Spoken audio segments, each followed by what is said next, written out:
imagine the craziest thing, like a yellow elephant. If we can imagine it, it means that somewhere in the universe it's real. Just to that's what I'm wearing today. Yellow Did you see that elephant. earlier? No. I knew there was a reason I wore this today. I literally was like, I wanted to wear a different necklace, and my intuition went, no, wear the gold yellow elephant. That's crazy. The real choosing happens when we choose without fear. The moment we shrink the choice because, let's say, for example, for me, I'm 42. If I shrink my choices of the fear mind, oh, I'm 42, I haven't birthed yet. It's like, what are my possibilities to have many children at 42? If I shrink my choices to fear, if I base them on fear, then I don't think I'm living my most expanded timeline. I'm still living some timeline because I'm an endless soul and I'm allowed to experience myself that is full of fear. It's okay. But how can we in every moment expand and make choices beyond fear?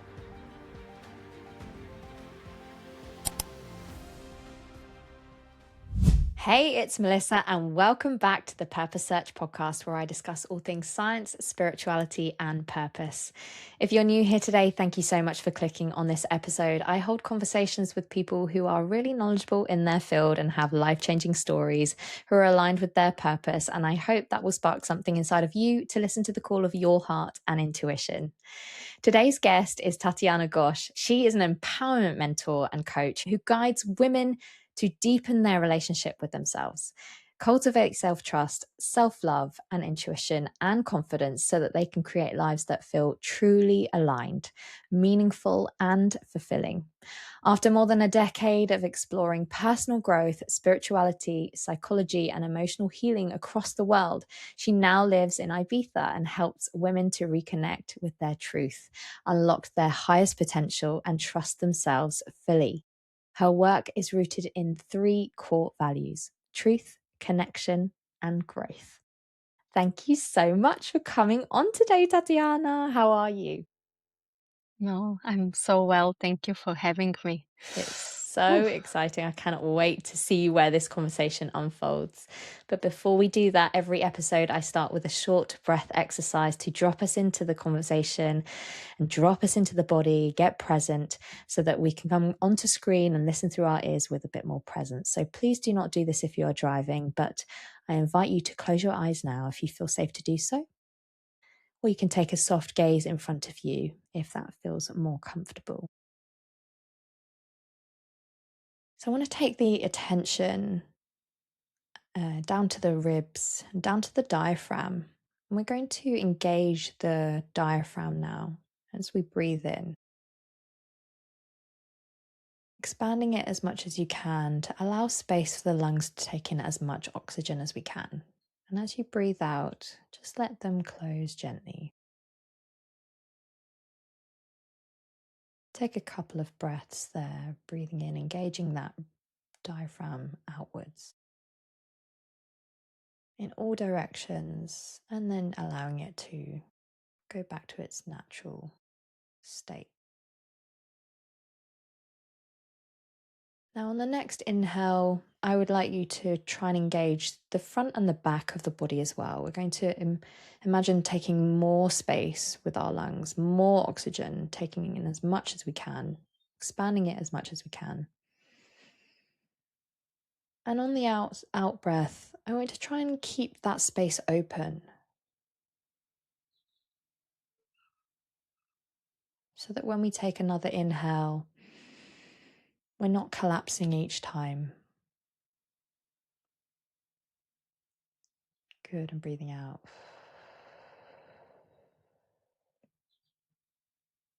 Deep breath in. And breathing out. We're going to do a couple more there. And letting it out with a sigh. One more breath, breathing in. And letting it all go and letting that ribs go back to normal. Good. Coming back to your fingers and your toes and coming back to screen when you are ready. Thank Thank you. you. You're so welcome. Tatyana, please tell us what sparks joy in you? What lights you up on a day-to-day? The the immediate answer will be the sea, the Mediterranean Sea. That's why I moved to live in Ibiza. Um, but moreover, like going deeper, like deeper joy, constant joy is seeing women breaking free from conditioning, from all the programming, from all the limitations, like cutting the boundaries that we've self-imposed and living our dreams, living the mission we came here to fulfill. That's really, really kind of, if I imagine my heart, like it just expands when I think about it. Mm. Every time I see a woman allowing herself to be seen, to grow, to fly, it just really makes me happy. We're going to talk a lot about that in a moment. But before we do that, because I love that this lights you up so much. It's just, it's so empowering. Um, I want to just touch on your star sign and your human design because it's so exciting when I found out your human design. So would you mind sharing with our listeners? Yeah.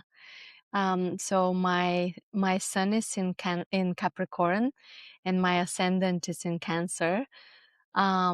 My moon is in Pisces, so I have a lot of water, and people often see my watery nature Mm-hmm. first. Um, but then actually, I had a session last week with my astropsychologist, and she was telling me that this year, because of the place where I celebrated my birthday, I was here in Ibiza. Um, my son is in Leo this year. And I was like, that explains why I want to buy a shiny car right now. I was like, I feel this Leo energy. And when I was setting up the word for the year, my word for this year is powerful. And it's my vision board is just here behind my laptop, and I wrote it powerful, like really Yes. feeling the power. So Full I of feel a power. lot of Leo right now Ooh, in this I um love that. rounds of Yeah. around. The ascendant as well is what people see you as well. So they might see you as that emotional and um being that, because I'm Cancer Sun, so I know a lot about it, and that, you know, fluidity. And I'm also a Pisces moon, which I thought was really fascinating. So we have so much in common there. Yeah, But your human design is the same as mine, but we have the gates like opposite to each other. So you're a projector 2-4 splenic, yeah, yeah, right angle cross of penetration 4. And I'm a projector 1-3 splenic, right angle cross of penetration 3-2. Oh, I just got that wrong. 2. but but your gates are 54-53 and 57-51. So your conscious sun gate is 54, is that correct? yeah, Yeah, which correct. kind of explains the why the shiny car. It's like the material and like the ambition and the success and the, you know, and I really, really I resonate with that a lot as well in my life. But that's my Taurus rising is the embodiment of like being in the body and enjoying the material things and embodying both the spirituality and the material together. So I really resonate too with that. Obviously those numbers, but Yeah. yeah, how does that And feel for you? you know that there is this reel going viral right now on Instagram that the highest, the the the last form of like the biggest enlightenment is actually become like in material success. It's going viral and right now on Instagram, and it just reminded me of this realization for me also, because when I started my spiritual journey, I was all about minimalism and Yes. like like that I only need spiritual food for my soul, and I've come full circle around, and I feel like, and it says it also in my gene keys that I will find the biggest fulfillment through my spiritual path, but never to the detriment of my material well-being. So, and it really deeply resonates with me. And also that's why I'm so passionate for women, not only to live the dream, but to hold big amounts of money in our hands. Because I feel like when we also materialize our missions, then we are enabled to do much more in this world that we live, which is material, right? Yes, I 100% believe that too and resonate with that. And also, you were saying as well, we were talking about this before, about you swinging from the pendulum of like, of needing to really feel and embody something from one end and then the other to find that equanimity in the middle. And I really resonate with what you said about the whole minimalism. I, after my breakup, I literally got rid of every single thing that I owned in that flat. I either sold it or got rid of it or binned it or gave it away to people or gave it to charity. And I went to Bali with a backpack with just a few things and I was fine. I survived. And what I realized from that was like I didn't need much and I could get rid of this material like attachment to materials. And but then as time went on, I realized no, I really do like the quality of my like clothes and I love the feeling of like, you know, this jewelry on me and that feels like that's dressing who I am today, you know? The And so, yeah, I really, expression. really do exactly expressing who I am in this way. So, really do resonate with that. I just want to touch on the life purpose because that's really important for me in this podcast is that the life incarnation cross, for anyone that's not familiar with human design, um, it gives you your life incarnation cross of why you're designed and brought to this earth. And yours is you have a laser-like ability to cut through superficialities and see the truth or core fears in a situation. You are naturally driven to advance and bring mutual growth or benefit to your network. And I think with you helping women now to move from self-doubt to self-trust and from searching to finding purpose and living it and embodying it, yeah, I want to ask my first question of like, what are some of the biggest things and the biggest lessons that you've learned about confidence, authenticity, and coming home to yourself so that you now can share that with others? What's the biggest lessons that you've learned? Yeah, thank you for giving me this opportunity. I think for me personally, I felt the biggest shift in my power, in my self-trust, when I moved from studying from structures that are very hierarchical, and I was always someone studying, to moving to this understanding that we are actually, it doesn't matter if you're 20, 40, 50, 60, whatever, like years old, that, and it doesn't matter when your spiritual journey started, we are all humans on a journey, on our, like an endless, like ever expanding soul on a journey. And when we go back to this understanding of like equality, like we are all human in this human body, and maybe someone is older, younger, more advanced, more richer, poorer, doesn't matter really what when I move to this kind of understanding that we are all humans and we are all learning and we are all equal, that gave me the power to trust myself more. And I think the first step to that is really so to review and, yeah, really review the structures, the places where we subscribe and where we learn, because if there is too much of authority, we always feel smaller.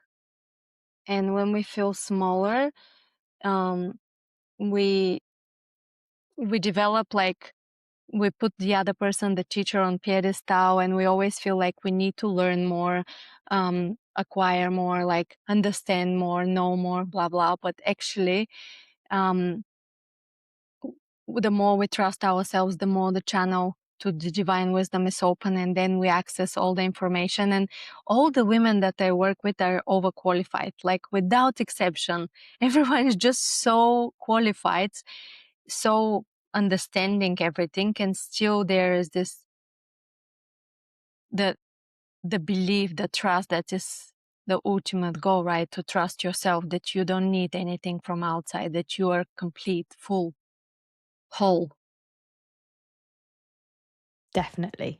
I keep banging on about this in my podcast all the time, that all the wisdom is within you. And if anybody is telling you that it's not, then maybe we need to have a little think about why that is. Why do you think that we need to get external information or validation from anyone else? You don't need to get any validation from any external behaviors or people or entities or what information. None of that is all within.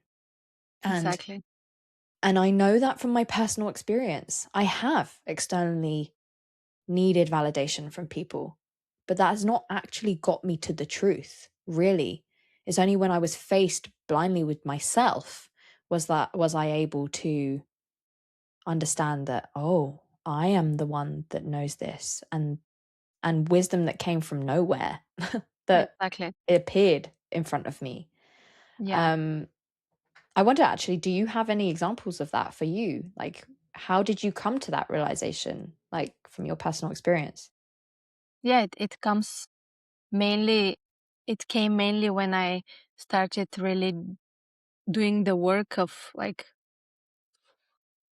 allowing myself to be the mentor that I always wanted to be the coach. And at the beginning, I remember I was always like, I did a lot of qualifications, and I was always thinking, oh, like approaching it from this, like, oh, what will make me the really good coach? Like, what questions shall I ask? And remember, we talked about this also about the podcast. And the more you are like approaching a person from your mind and like have the questions and think about what to say, the more you're boxed up in your head and not Mm-hmm. present with what comes through. And I realized, and actually it's funny because the channeling started when sometimes I didn't have the time to prepare for the sessions. And Yes. I would just trust, and like some really wise things will come through my mouth. And Yes. I'm like, oh my God, where is this coming from? And also, a lot of the times, like 99% is also like, oh, this is also something I need more of for myself. And Mm-hmm. of course, this is the law of attraction. We always attract people who mirror us in some way.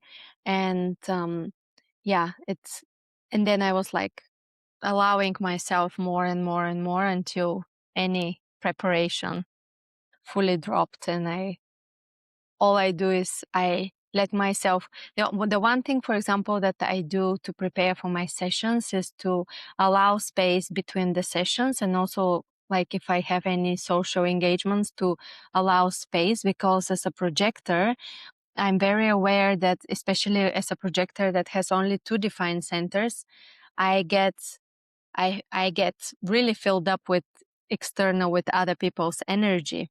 And that, for example, I have an empty head, which basically means that I can get full of other people's thoughts and ideas Mm-hmm. and beliefs.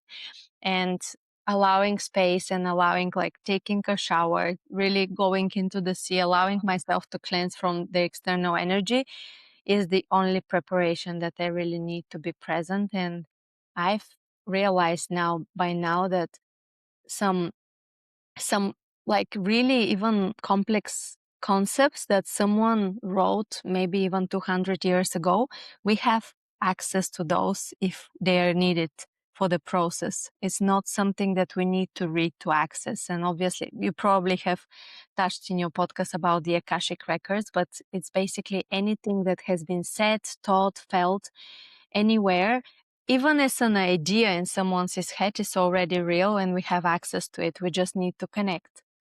I actually haven't. I'd love to dive into that a little bit. Have you got any experiences of like moments where you've gone into your own Akashic records? Have you done that yourself or with another person? Actually, like I haven't studied it formally, which also now that we are touching on it, we don't need to study it just to understand that there is like, the way I imagine it is this, like, obviously we know that from science that the water is what water, it contains the memory of of existence of everything. And I imagine the Akashic records like this, basically the air, which contains water, and everything in between us is the records, is the imprint of memory on like this invisible matter. And it's fine tuning. It's the same as accessing, for example, Reiki energy and any healing modalities. It's tuning ourselves by intention, like setting intention to access this memory, and it's there. It's the same as when we do hypnosis, any past life regression. It's actually accessing the Akashic records. It's any sort of accessing any sort of memory. And the trick here is not only backwards, but also forward, because we don't know. There is also, I'm myself not sure if what if the future came before the past? Because we are conditioned to believe that we are going to the future. But what if we are going from the future to the past? It's also Wow. Thoughts for the day. I've yeah. never thought of it that way, but of course, why couldn't that be? What if your team's biggest breakthrough came from within? At InnerVox, we create tailored workshops for corporate companies that unlock confidence, communication, and collaboration. We're not your typical training. Our workshops are dynamic, experiential, laughter-filled, and designed to create lasting transformation. We use creative techniques, performance psychology, and real human connection.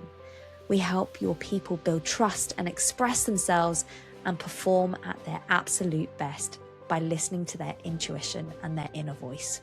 Because when your people grow, your business also grows. Visit innervox.co.uk/corporate today and click the link in the description below. Actually, just recently I was at, there was a film festival here in Ibiza, and a panel after the festival, after the premiere of this. I don't know if you've seen this new movie, Frequency, The Secret of Everything. And there was a panel about that. And there was a Colombian master from the Kogi tribe. And he said that basically we are coming from the future. So this is what actually they believe. And I was like, it actually makes sense, because all this, the higher self that we are trying to access is we are actually remembering a version of us that we have already been. It's already existing. Yeah.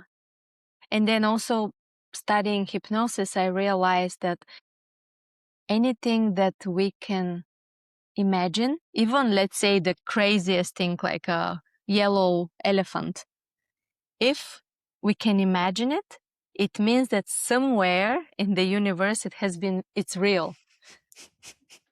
Just to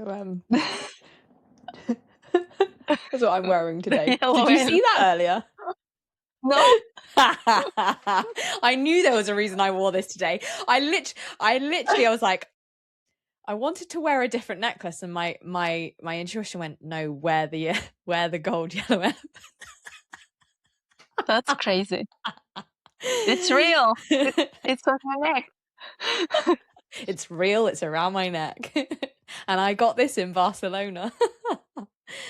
But when we speak about all these concepts, it's like, even when I'm allowing myself to speak about these concepts, I understand the level of deconditioning and deprogramming that it requires in order for us to open up the mind to allow these concepts to enter.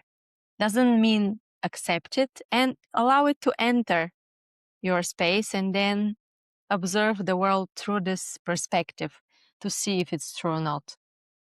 Mm. I'm curious. I want to know if you have tapped into your future Akashic records, and what are you open to sharing an experience? I think I feel like there's many versions of ourselves, and I personally feel like there is moments where I find myself deciding which version of myself do I want to be in this lifetime. Because there is the version of myself that wants to have 5 children and like be on the beach and like unschool them and really believe that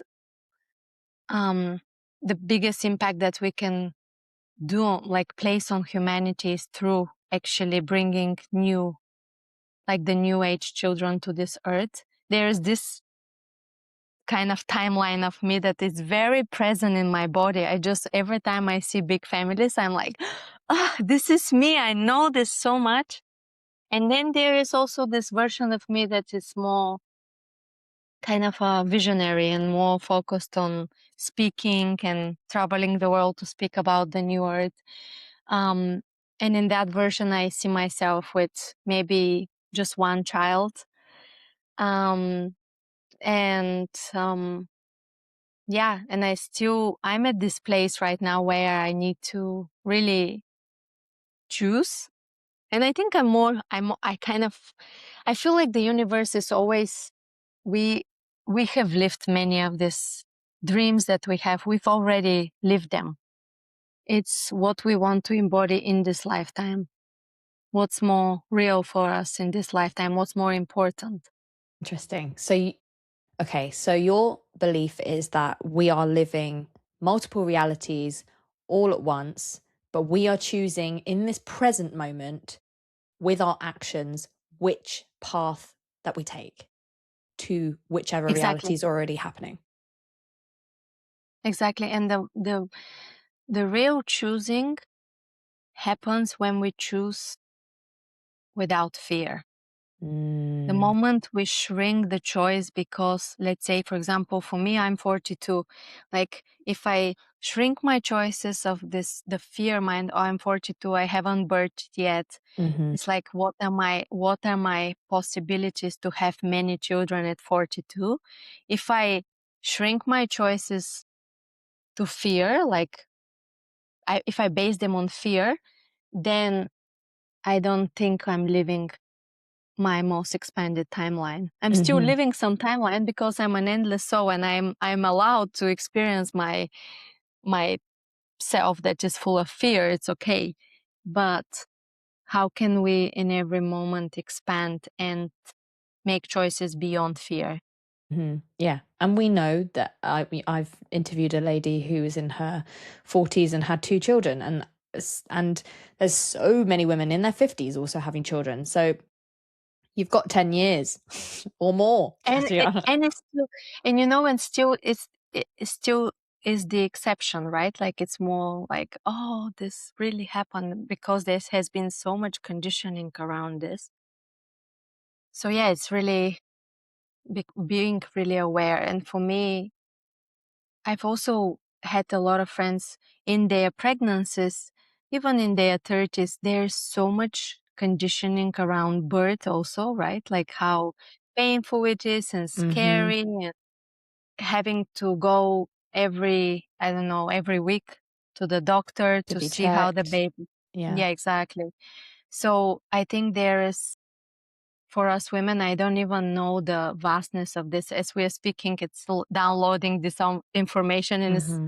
kind of overwhelming me. There's so much conditioning around birth and around the capacity of a woman to birth, to give new life. It's just, there's so much fear around it, Mhm. right? Mhm. Yes. There's so much from societal, from upbringing, everything really of like news conforming with this fear, um, Yeah. and expressing this fear. And we can either choose to subscribe to it, as you say, or not. Because if we don't subscribe to that, what are the possibilities that could happen? And what else could manifest from that? And do We we have. allow ourselves to be, to take on this responsibility? Because to be a visionary, to be a someone who breaks the paradigm, like to like destroys all this stigma, it's scary. It's Mhm, very scary. Like I experience it very like this is what I've experienced all my life. Is you feel alone a lot of the time when you're on the cutting edge of the new, right?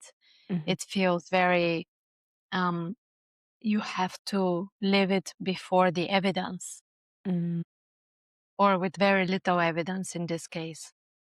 which is complete rubbish. We have the thoughts and then we have the reality. It's not that we have the reality and then we change the thoughts. Yeah, exactly. We can't live that way. No, we must think that way, and that comes in our reality. And that is literally I read that I was reading that in the book this morning. Um I'm reading Bringers of the Dawn, it's channeled by the Pleiadians, and they were saying just that this morning, is that our thoughts create our reality. This is also something I've been saying a lot of times, but it just feels really right in this moment to mention that again, because we if we think that we are going to have a painful birth, well, it's gonna be full of pain. It's gonna be full of chaos, and we might need to go to the hospital and have this done and that done, and we are in some way creating that. But we can also believe and embody that we will have a pain-free childbirth. We can allow that to come in. And people might be saying things like, oh, but you haven't had a child, you wouldn't know. Yeah, Well, yeah, but also I do know with other experiences that I've experienced, with the thoughts that I've created my reality. Why is this any different? What thoughts were you thinking before you had your child? exactly. And it's also, this is what makes us aware of how important it is, the hygiene of our thoughts and what we are thinking. And some people will say, oh, but I'm very good at what I'm thinking. And I think that's where, for us projectors, 100%, but also for anyone really, the the people that we surround ourselves with, they literally define our thoughts, because they penetrate, like the thoughts. If I don't believe that the thoughts are just happening here in the brain, it's like it's basically our consciousness is around us, so we are constantly interfering with the within the fields with everyone. And this is also why in big cities it's easier to get lost, and it's easier to lose your center. And but at the same time it's easier to get inspired and to have many ideas and to have energy moving around you, because there's so much. And then it becomes like the importance of hygiene, and how much time you allow to spend alone, to cleanse, to understand what's yours and what's not. Hmm. um What are some of the techniques that you would do for yourself to come back to that center? I know you've mentioned before, like about the showering, going to the sea, and things like that. Yeah, the shower is really important. After every social event, I like to shower. I don't wash my hair if I don't need to, but I really like to cleanse my body, to feel like I'm taking off the energy of other Mm. people, even if it was a lovely event. Because the more the bigger the channel I become, the more, if I don't do this, sometimes I'm very tired. And let's say it's the winter, I don't feel so sweaty. I'm like, okay, let's go to bed. And then I see how I need to process all this energy in my dreams. I have really weird dreams. And also I noticed this a few years ago. I was doing a contact improvisation training in India, And it was weird. It was very weird because this was actually the time I stopped dancing contact, because I felt like every time I'm in human contact with strangers, afterwards I was processing, even the shower didn't help. I was processing a lot of their energy in my dreams, really weird dreams. Um, And you felt that so that wasn't yours. exactly. Wow. Physical touch is something that really deeply, with strangers, like contact improvisation, where you dance with a lot of people, it penetrates me too much. It's just too much for me. And like I had to process it in my dreams. It was a 5-day training, and it was like so many intense dreams for a week after, or even longer. I don't remember. But um, what I do also in my day-to-day life is going for walks in the evening alone. This is my church, actually. Every evening I walk for an hour and a half, doing my 10,000 steps, and also really cleansing my thoughts. And sometimes I'm listening to something, but sometimes I'm allowing myself, especially now in the summer with all the birds and the sounds, just allowing myself to be, to walk, to be with people, but not really be with people, just walk. Beautiful. And you? I have quite a few, actually. I've spoken about some of these things before that I do. I this morning I cleansed my aura with Palo Santos, and I also danced off my energy this morning. I will also sit in meditation and come and cleanse all the thoughts of the day. Sometimes I will think about the whole day in its entirety and go through and who I've been in contact with, and then I will call back my energy and let their energy go back to the divine. I also do the shower. That's really important for me. Being in water for me is just so important. And being in my own energy, I like to rest a lot, and walking as well for me in nature, being with nature, connecting with the trees, asking the trees if I can touch them, and I put my hand on the trees and just feel like they can take my any energy that I don't need to hold and store anymore, and also give me their wisdom. um Gosh, I have I so love that. many. I have a lot. I'm always clearing.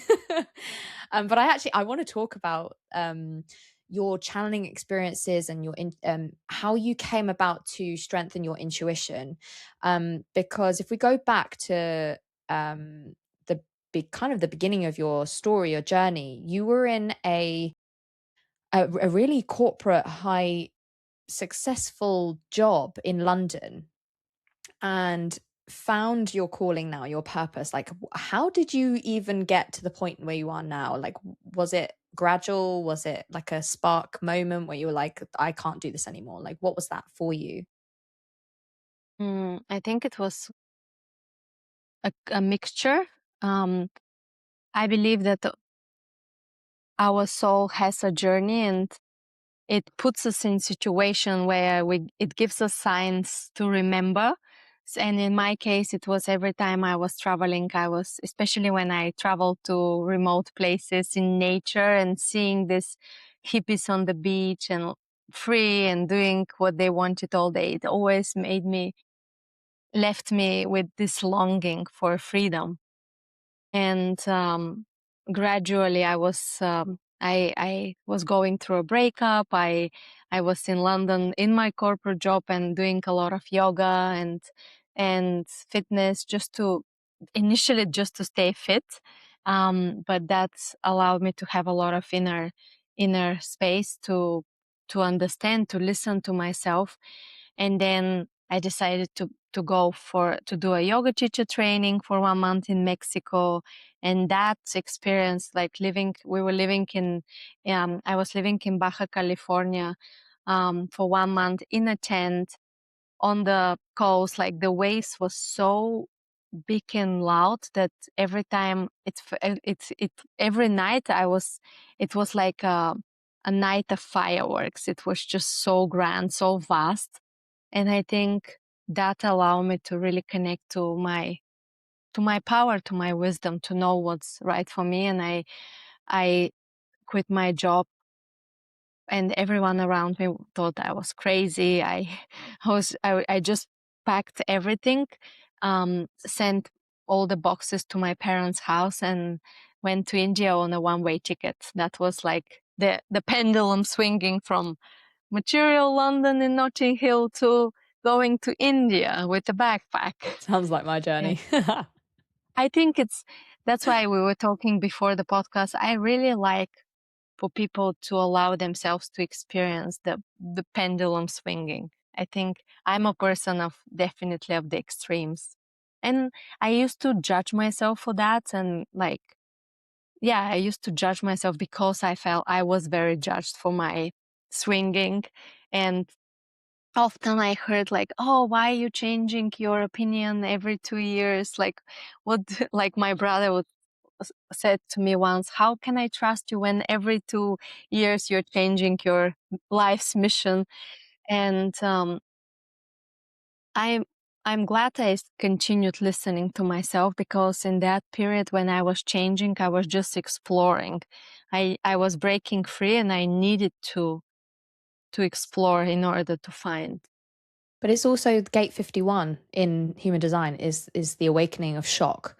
And it's either you do something that's really shocking, or you be shocked yourself into awakening.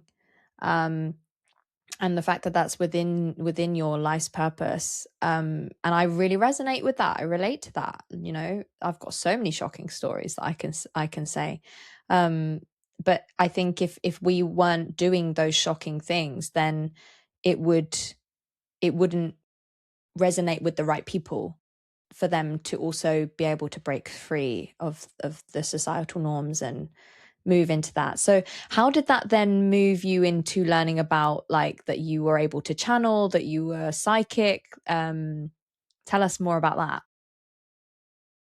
Hmm. I think it's anyone who stays long enough in meditation and connection to themselves finds out the same thing. It's that we are a channel, that we have. I read obviously this new Donald Walsh Conversations with God. Mm-hmm. Um, Dived more into this. How can I actually ask and get the answers from the universe, from the source, from God directly, rather than through medium? And also, going back to what I said initially about like not understanding that we are all equal and the same, is sometimes I will go to a channeler, and I remember I was a few years ago, I was in love with someone, and I went to this woman that was supposedly speaking with angels, and the experience was devastating. She said something like, he will never love you, or something like this. It was very brutal, like really harsh. And this was when I also realized, actually I can speak to my angels. And even though it was true that this relationship didn't work out, the way we receive information through someone else in a way that it's not really resonant with our nature allowed me to find that language through myself, and also of course through other people, that is resonant, that it's actually, can I listen and feel what really resonates in my body, rather than allow any external authority that calls themselves a channeler to enter my field and to kind of program me with this information that's coming through them. So that's why I really love to encourage people to ask questions and start listening for the answers. And they come not only through speech, they come obviously through science, other people, anything, situations, even, I don't know, radio, songs, anything. All the answers are coming. Nothing is random. Nothing is a coincidence. I've had so many signs through songs, repeated songs that have come through, and the lyrics. And if something's resonating with you and you find like a song's coming through, look up the lyrics. There could be messages in there for you. Um, And what does that bring out for you? What is that telling you? Yeah, thank you for that. I want to just share the space now before I go into my last three questions, which I ask all my guests. Is there anything that you want to share that we haven't touched on today? I think I just want to repeat maybe what I said at the beginning for any woman listening. Look for the inner authority inside of you. Always, like, because we are so conditioned to look for approval and validation from outside for our looks, for our life decision. And even though it's very nice to have a shared life and to live in communion with other humans that are wise and amazing, I find it will literally, the way we will be birthing this new earth is through every human. And obviously my work is focused on women, but every human understanding that the best answers, the best decisions, the best, wisdom, everything, we hold it from inside. And it's not that we are so special. We are just part of the divine. We are part of God. We are just an extension of the divine source. So it's connecting to that understanding allows us to unlock this inner wisdom, which I also call our truth. And truth is felt. Also, one important thing is that when we have been conditioned for truth to be dressed in words, whereas in my understanding, truth is not words. Sometimes the truth of someone else might not be in resonance. It might not be your truth, but because it's truth frequency, you feel it as truth and you resonate with it. So even though it's not, you might not agree with what the other person is saying, when you feel the resonance of truth, you resonate. So I feel like it's very important for us to connect. And I feel like the strongest frequency that unites people who are on this journey of like opening up, aligning, knowing their wisdom, we understand and we feel what is true and what is not through the body, feeling the truth, not thinking about the truth, feeling, is this true? Is this true? Does it resonate as truth in my body? Because there's some people that are very intellectual and very good with their words, and then you listen, and you feel nothing. And allow yourself, when you feel that, even though they have authority and all the wisdom, if you feel nothing, allow to feel that nothingness and to honor that wisdom within the body, and to search for the truth within rather than the external source. I think that's very important. Thank you. What's one piece of advice that you give somebody who's lost and trying to find their purpose? Stay with it. I think it's I work with young women, and sometimes when they experience this period of like difficult period, because feeling lost feels difficult and lonely, and we get very impatient. And I've been through this. Like, we get very impatient to be on the next phase, and I think it's really important to stay with it for as long as it's needed and to be curious. Thank you. And where can people find more about you and the amazing offerings that you're doing in the world? My website is I am Fire Heart, and my Instagram is Tatyana.Gosh. That's where I share all the things that I'm birthing in this world. I'm just about to launch my first empowerment circle, which will be for women to gather and empower each other, shoulder to shoulder. Love that. That's something I'm very Yeah, passionate about. and you are doing so many retreats all the time, and facilitating them and holding sessions for people one to one, so they can find you on those platforms. So we'll pop them in the description below as well. And yeah, final question is, what's one takeaway that you want the listener to leave with? I think, if also going back to your previous question about being lost, going to your human design, the gene keys. The gene keys, I'm actually a big fan of the gene keys, because Yeah, they me are too. a little bit easier to read, because for the human design, you need someone to read your profile.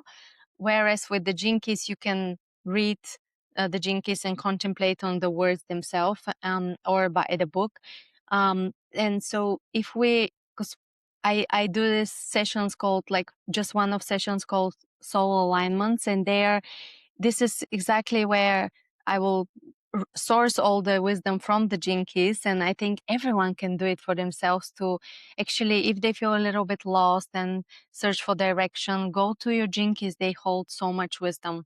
It's something that it's so easy to access, and astrology, and we have so many resources. The main message is, like, as an adult, we have so much wisdom and resources, and there's always something to lift us up. And then once we get the power to stop outsourcing it, that's very important to me. Definitely. If anyone's not familiar with the Gene Keys, it was developed and downloaded through meditation over 3 days by a man called Richard Rudd, and he has now over 7 years put that into a huge book. I think it's like something like 500 something pages, and throughout that it's also linked to this the human design, which was channeled by Ra Ruhu in Ibiza, where you are, and it's based on that. There's and the DNA and the codons, there's codon rings, and that it's all very scientific, and that's why I really resonate with it. But it's essentially a contemplation of how we can have more consciousness within each of those gifts that we have been given. And as you said, Tatyana, it's a really interesting read when you can get your profile. You just need your date of birth, your time of birth, place of birth. Pop that into the Gene Keys online. It's free, and you can get your profile and find more about yourself through that. And it's, yeah, as you said, an easy read, and you can see all the different spheres and circles, and you'll see your 4 gates, which is also the same as the life incarnation cross within the human design. So yeah, it's really, really important modality, I think, to be aware of, and just about yourself. It can just teach you so much about yourself. So thank you for bringing that up. Yeah, you're welcome. And thank you for having me. It's been such a pleasure. Thank you so much for sharing your voice and your wisdom. And I am so excited to have you now as a friend. This is like a wonderful Yeah, experience for me. hopefully I'll see you in Ibiza soon. Yes, definitely. I will be coming to Ibiza to visit you. It's been such a pleasure having you on this episode. Thank you. And thank you so much for listening. I really hope that this helps you to shine bright. If you did enjoy this episode, the best way to show your support, because it really does help the channel grow, is to like this video and share it with someone who you feel might need to hear it. And if you haven't subscribed yet, please hit that button and comment below your thoughts on this episode and share your voice. It's free, and I love reading your comments and replying to them. So I'm sending so much love. Until next time, see you in the next episode.